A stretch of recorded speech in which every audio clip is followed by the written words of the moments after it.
what happened and how did it happen. This is the Indian side, this is the Pakistani side. We had some gaps in the north, center, south, and AEW just to support it. And the IF fighters started an initial build-up that was picked up from the north and the center across IB at 0010 hours. And by that time, PAF had initiated its response within 2 minutes. By 0012, our response was activated. The IF started to get their fighters get airborne in large numbers. By the time it has come to 12:30, we were pretty sure that this is going to be the day and the time to knock some sense into these guys once again. So we commenced our multi-domain operations, the pride and joy and the new concept of war that we have. This is the picture that's getting jumbled up. We have huge number of IF fighters that are stacked up in azimuth and vertical all across, and the PF DCA response is in position. The complete package, when it gets into shape, it is on 4 axes, and we perceive that they will have 4 incisions just to embroil. Up to 60 aircraft, including 14 Rafales, were electronically ID'd by all through our electromagnetic operational environment. We call it the EMO. So by the time they were in air, we had sorted out and contracted all fighters and accounted for. The 60 number, that augmented to 72 through their scrambles that kept on coming just to reinforce and supplement and to saturate the air defense. They thought they could do that for the Pakistani Aaj, air defense ground environment.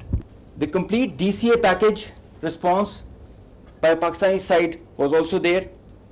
We had 42 high-tech aircraft on our side, and the strategy was to have force concentration in our selected AOR and fight at our own strength.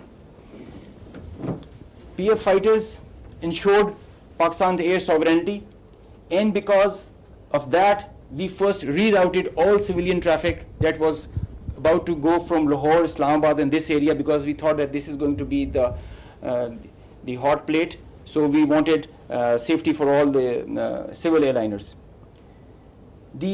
When they had seen this kind of a strong defense on our side, they resorted to launching their air-to-ground weapons while being cis-frontier.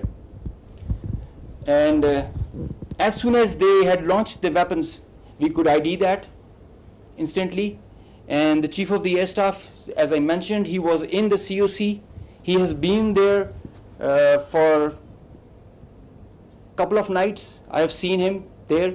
So when I said that he spearheaded and he led from the front, he really did that. And he changed the contract. We were given the rules of engagement first to deter.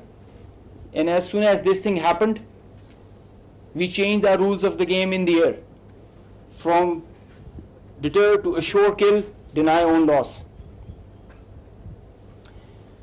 PF strategy changed.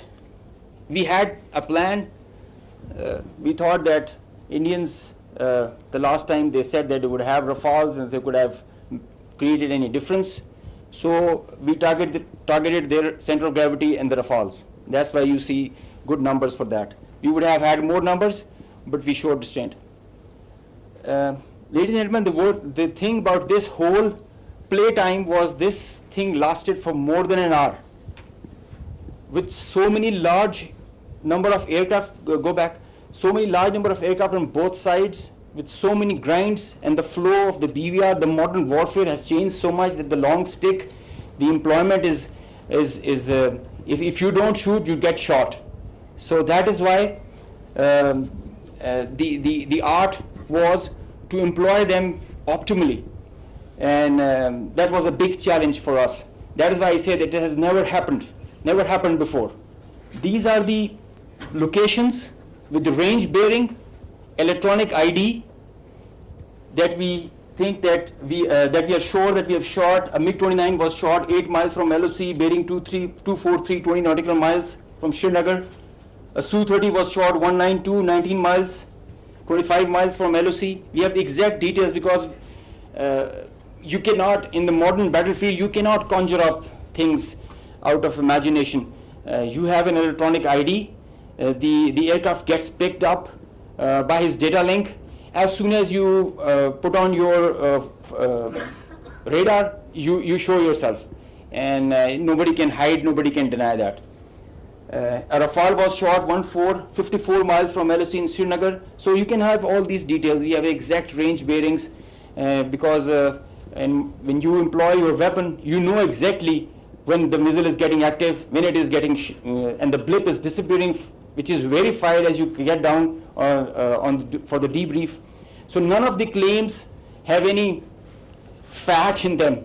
So they are pretty clear, pretty concise, pretty accurate. And I have a audio from a Rafale formation that I will share. The call sign is Godzilla. As soon as those animals are extinct, so this one also got extinct. Please play.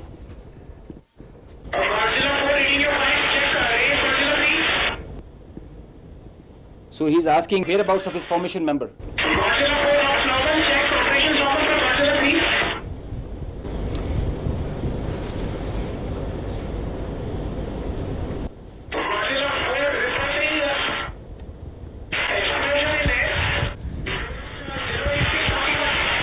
So the formation knows, his leader knows that his number, one of his flight member is not there. They have an RT. This is the original RT that they are exchanging, and they're asking about his position. He's giving his own operations as fine, but he has claims that I've seen an explosion in the air. And I will share this detail. It's a long RT that we have. If we can hear one RT of one formation member, we can hear all of them in panic and in distress. So the idea was to just to prize you guys and to share with you how complicated this was, how is this example can be taken not to do when you know that the adversary has the long stick. But I must say that it is not the equipment that matters all the time.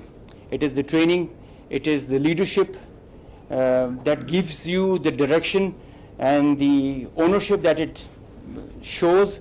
That's what matters. And the training, the operational competence that the whole formation has. And I hope they are slow learners, but I think they can get the drift of not doing it again. Thank you. So this is the live coverage that their media itself is, because it's very strange that